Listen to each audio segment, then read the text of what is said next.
Emosyonal sa Senador Bong Revilla nang magpaalam sabang si dating Senador Ramon Revilla Sr. kagabi. Ang mga taga-suporta naman ng Senador magdamag nagbantay sa compound ng mga Revilla. Balitang hatid ni Victoria Tulad. Hanggang hating gabi, nanatiling gising ang ilang taga-suporta ni Senador Bong Revilla Jr.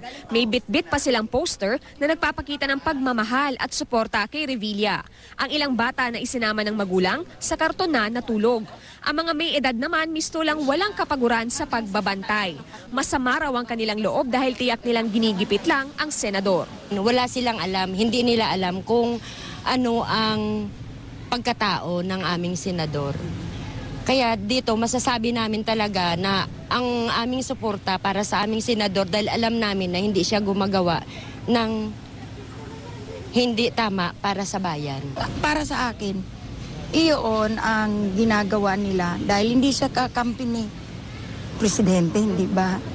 Maaring gusto siyang ipakulong para maalis siya.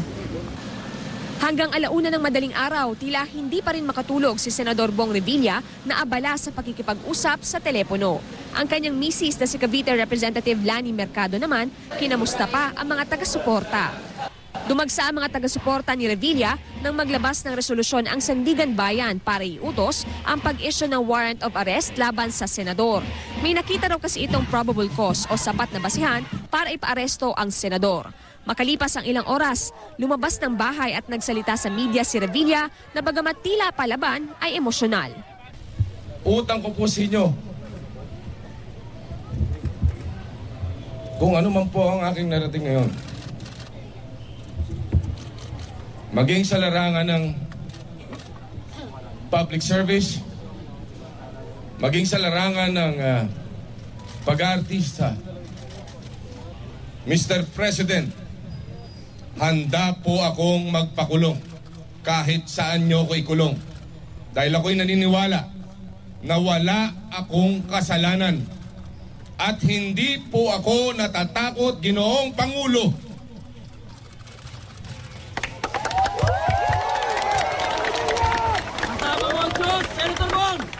Ang Malacanang naman nirerespeto raw ang pahayag ni Revilla.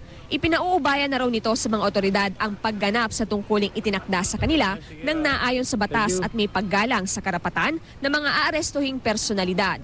Bandang 10:00 kagabi, tumungo si Senador Revilla sa kanyang amang si dating Senador Ramon Revilla Sr. Naluha si Revilla habang kausap ang ama. Nagyakapan ang dalawa. Love you, Dave. I love you too. I love you too.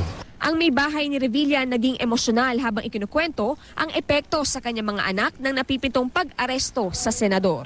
Na-experience ko na to sa youngest son ko na nag-breakdown na talaga siya. So, alalayan ko lang talaga yung mga anak ko. I have to be strong for them. I have to be strong for the whole family since my husband won't be with me on a regular basis, the normal basis that the usual husband should be. Victoria Tulad, GMA News.